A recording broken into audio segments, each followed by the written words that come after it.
ഇസ്ലാമിൽ വളരെ ചെറിയ സംഗതിയാണ് വിവാഹം എന്നൊക്കെ പറഞ്ഞാൽ.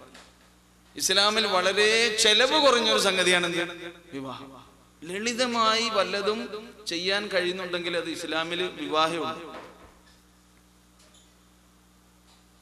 മകളുടെ വിവാഹത്തിന് വേണ്ടി ആലോചിച്ചു നോക്കൂ. നമുക്ക് ഭാരമാകുന്നത് ജീവിതം നമുക്ക് പൊള്ളുന്നു, ജീവിതം നമുക്ക് ഭാരമായി അനുഭവപ്പെടുന്നു. എപ്പോഴാണ്, എങ്ങനെയാണ്, എന്തുകൊണ്ടാണ്? ഈ കാര്യങ്ങളിലൊന്നും നമ്മൾ അള്ളാഹുവിന്റെ ഈ നിർദ്ദേശങ്ങളൊന്നും പാലിക്കുന്നില്ല. യാ അയ്യുഹല്ലദീന ആമനൂ, സത്യവിശ്വാസികളെ, ലാ തഅകുലു അംവാലകും ബൈനകും ബിൽ ബാത്തിൽ, അന്യായമായ നിലയിൽ നിങ്ങൾക്കിടയിൽ നിങ്ങൾ സമ്പത്ത് തിന്നരുതേ എന്നാണ് ഖുർആൻ പറയുന്നത്. ന്യായമില്ലാത്ത നിലക്കാകരുത് നമ്മുടെ സമ്പാദ്യം. കൃത്യമായി നമ്മൾ പഠിച്ചവനോട് ഉത്തരം പറയേണ്ടി വരും എന്നതാണ് വിശുദ്ധ ഖുർആൻ നമ്മെ ഉണർത്തുന്നത്. അതുകൊണ്ട് തന്നെ മിതത്വശീലം, ഈ വിഷയത്തിൽ ഒരു അച്ചടക്കം നമുക്ക് ഉണ്ടാകേണ്ടതുണ്ട്. അതിനെന്ത് വേണമെന്നോ, നമുക്ക് നമ്മൾ ആരാണെന്നുള്ള തിരിച്ചറിവുണ്ടാകണം. മറ്റുള്ളവർ പറഞ്ഞത് കൊണ്ട് നമ്മൾ വലുതാകരുത്. ദുരഭിമാനത്തിന്റെ പേരിൽ നമ്മൾ ചെലവഴിക്കരുത്.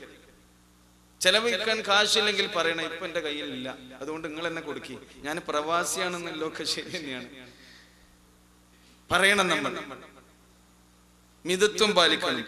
റസൂൽ കരീം സ്വല്ലല്ലാഹു അലൈഹി വസല്ലം അതാണ് പറഞ്ഞത്, ഉൻദുറു ഇലാ മൻ ഹുവ അസ്ഫല മിൻകും. നിങ്ങൾ എപ്പോഴും എങ്ങോട്ടാ നോക്കേണ്ടത്?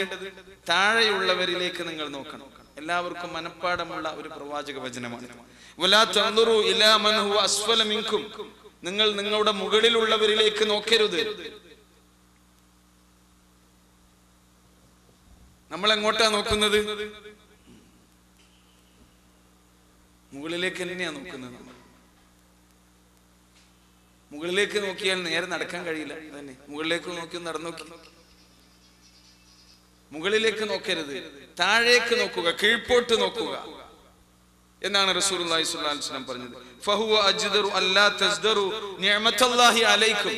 അല്ലാഹു നിങ്ങൾക്ക് നൽകിയിട്ടുള്ള ജീവിതത്തിലെ അനുഗ്രഹങ്ങളെ നിസ്സാരവൽക്കരിക്കാതിരിക്കാൻ, അതിനെ അവഗണിക്കാതിരിക്കാൻ നിങ്ങൾക്ക് നല്ലതാണ്.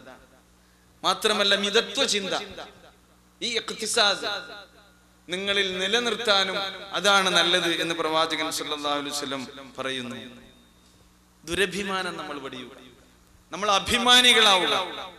ആത്മാഭിമാന ബോധം ഇസ്ലാമിന്റെയും നമ്മൾ ഉൾക്കൊണ്ട ആദർശത്തിന്റെ പേരിൽ നമുക്കുണ്ടാകണം. ആ വിഷയത്തിൽ നമ്മൾ പഠിച്ചവനെ പേടിക്കാതിരിക്കുക. റസൂലുള്ളാഹി സ്വല്ലല്ലാഹു അലൈഹി വസല്ലം പറഞ്ഞു, അലൈക്കും ബിൽ ഖനാഅ, ഉള്ളത് കൊണ്ട് നിങ്ങൾ തൃപ്തി അടയണം. ഫഇന്നൽ ഖനാഅ മാലുൻ ലാ യൻഫദ്, ഒരിക്കലും തീരാത്ത മുതലാണത് എന്നാണ്. അതൊരിക്കലും തീരൂല. ഉള്ളത് കൊണ്ട് നമ്മൾ തൃപ്തി അടയുന്നില്ല. ആർത്തിയാണ്, ദുരയാണ്, അത്യാഗ്രഹമാണ്. ഒന്നുകൂടി പച്ച മലയാളത്തിൽ പറഞ്ഞാൽ അലച്ചയാണ് മനുഷ്യൻ. അതിനു വേണ്ടി സമ്പാദിക്കാൻ, വാരിക്കൂട്ടാൻ മനുഷ്യൻ എന്തും ചെയ്യുന്നു. ഇവിടെ ബാത്തിലായ വഴികൾ മനുഷ്യന്മാർ സ്വീകരിക്കുന്നതായി നമുക്ക് കാണാൻ കഴിയും. റസൂൽ കരീം സ്വല്ലല്ലാഹു അലൈഹി വസല്ലം തന്റെ പേരക്കുട്ടിയോട് ഹുസൈൻ റളിയല്ലാഹു അൻഹുവിനോട് നൽകിയ സാരോപദേശം തിരുവചനങ്ങളിൽ ഉദ്ധരിക്കപ്പെട്ടിട്ടുണ്ട്. മോനെ, അദ്ദിൽ ഫറായിദ്, നീ നിർബന്ധ ബാധ്യതകൾ നിർവഹിക്കുക. എന്നാൽ തകുൻ അഅബദൻ നാസ്, ജനങ്ങളിൽ ഏറ്റവും വലിയ ആരാധനാ നിമഗ്നനാകാൻ നിനക്ക് കഴിയും. ഇബാദത്തുകൾ ജീവിതത്തിൽ കാത്തു സൂക്ഷിക്കുന്ന ആളാകാൻ നിനക്ക് കഴിയും. ഫറായിദുകളിൽ ഒന്നും തന്നെ, നിർബന്ധ കടമകൾ ഒന്നും നീ വിട്ടുപോകരുത് എന്ന് റസൂലുള്ളാഹി സ്വല്ലല്ലാഹു അലൈഹി വസല്ലം ഉപദേശിക്കുന്നു. വഅലൈക ബിൽ ഖുനൂഅ, നിന്റെ കയ്യിൽ ഉള്ളത് കൊണ്ട് നീ തൃപ്തി അടയണം. അങ്ങനെയാണെങ്കിൽ തകുൻ മിൻ അഗ്നൻ നാസ്, ജനങ്ങളിൽ ഏറ്റവും വലിയ ധന്യനാകാൻ നിനക്ക് കഴിയും എന്ന് റസൂലുള്ളാഹി സ്വല്ലല്ലാഹു അലൈഹി വസല്ലം പറഞ്ഞു.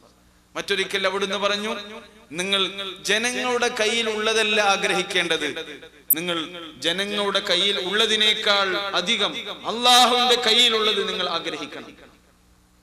അങ്ങനെയാണ് ഒരു മനുഷ്യൻ തന്റെ ജീവിതത്തിൽ മിതത്വം ശീലിക്കേണ്ടത് എന്നാണ് റസൂലുള്ളാഹി സ്വല്ലല്ലാഹു അലൈഹി വസല്ലം പറഞ്ഞത്.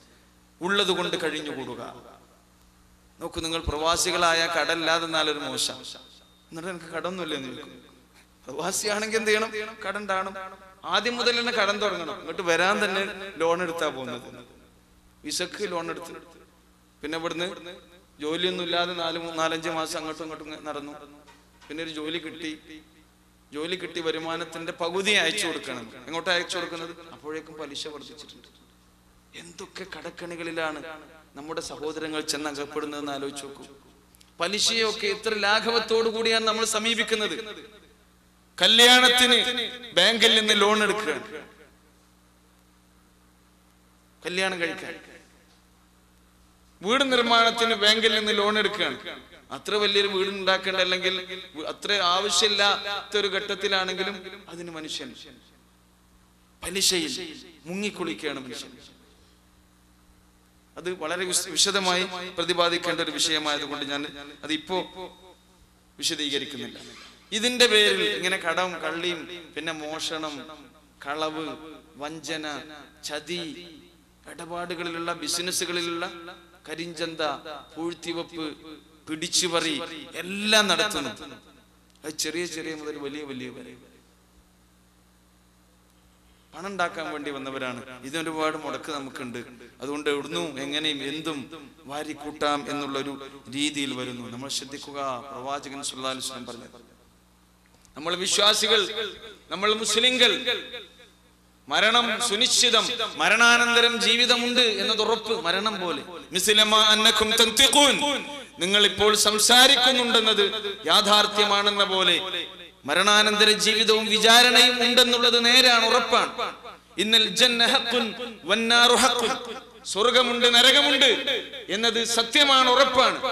റസൂൽ കരീം സല്ലല്ലാഹു അലൈഹി വസല്ലം ഈ പ്രസ്താവന നടത്തിയത് നബി സല്ലല്ലാഹു അലൈഹി വസല്ലം ഇസ്രാ മിഅ്റാജ് വേളകൾക്ക് ശേഷം അത് നേരിൽ കണ്ടുവന്നതിന് ശേഷമാണ് പ്രാർത്ഥനയിൽ ഇത് ഉൾപ്പെടുത്തിയത്.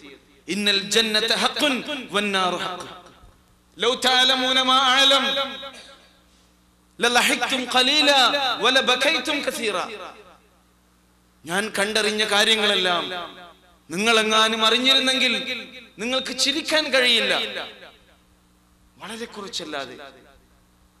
വലബകൈതും കസീറാ, ധാരാളം ധാരാളമായി നിങ്ങൾ നിർത്താതെ കരഞ്ഞുകൊണ്ടിരിക്കുമായിരുന്നു എന്ന് റസൂലുള്ളാഹി സ്വല്ലല്ലാഹു അലൈഹി വസല്ലം പറഞ്ഞു. മരിച്ചു പോകണ്ടേ നമുക്ക്?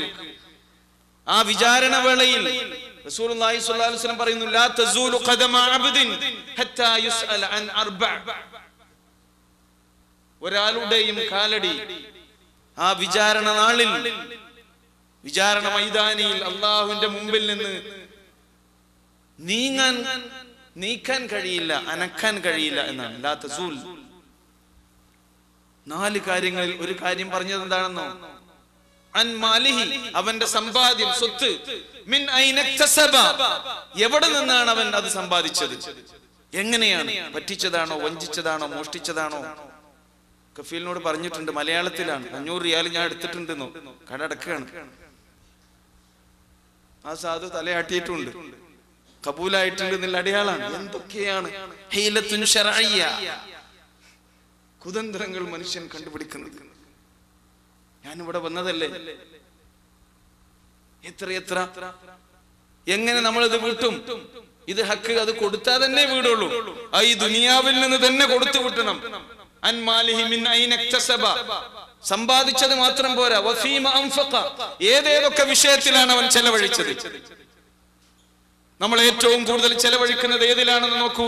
വിശുദ്ധ ഖുർആൻ പാരായണം ചെയ്യുന്ന നമ്മൾ അൻഫിഖു അൻഫിഖു എന്ന് ഖുർആനിന്റെ കൽപ്പനകൾ എടുത്ത് പരിശോധിച്ചു നോക്കൂ. ഏത് വിഷയത്തിൽ ചെലവഴിക്കാനാണ് പടച്ചോൻ പറഞ്ഞത്, അല്ലാഹുവിന്റെ റസൂല് പറഞ്ഞത്? ഖുർആനും സുന്നത്തും അനുസരിച്ച് നടക്കുന്നവർ എന്ന് അഭിമാനിക്കുന്ന നമ്മൾ നമ്മുടെ ഈ കണ്ട ജീവിതത്തിൽ ഏത് വിഷയത്തിലാണ് ചെലവഴിച്ചത്? ആലോചിച്ച് നോക്കൂ. എന്റെ വീട് നിർമ്മിക്കാനാണ് ഞാൻ ഏറ്റവും കൂടുതൽ ചെലവഴിച്ചത്. എന്റെ മോളെ കല്യാണത്തിന് വേണ്ടിയാണ് ഞാൻ ഏറ്റവും കൂടുതൽ ചെലവഴിച്ചത്. അതിന് ചിലപ്പോൾ ഒരു മറുവിചാരം കൂടി ഉണ്ടാകും. മകളെ കല്യാണത്തിന് ചെലവഴിച്ചിട്ടുണ്ടെങ്കിൽ മകന്റെ കല്യാണത്തിന് അതിന്റെ ഇരട്ടിയായി ഈടാക്കാനും നേരമുണ്ട്. കേട്ടോ, മഹർ കൊടുത്താൽ മതി. 30 പവനാ മഹർ കൊടുക്കുന്നത്. എത്ര പവൻ? 10.5 പവനാണെന്ന് പറഞ്ഞ 10.5 പവനാണ്. ഓക്കെ, വേറൊന്നും ആ കുട്ടിക്ക് ഉണ്ടാക്കണ്ട. 10.5 പവൻ മഹർ കൊടുത്താൽ പിന്നെ വേറൊന്നും ഉണ്ടാക്കണ്ടല്ലോ. കാരണം എന്താ? 10.5 പവൻ വരെ ഉപയോഗിക്കാം ഒരു പെൺകുട്ടിക്ക്. 11 പവൻ ഉണ്ടെങ്കിൽ എന്ത് ചെയ്താൽ മതി? ഉപയോഗിക്കാം. എന്ത് ചെയ്താൽ മതി? 11 പവന്റെ 2.5%, അരപ്പവന്റെ സക്കാത്തായിട്ട് കൊടുത്താൽ മതി. 30 പവൻ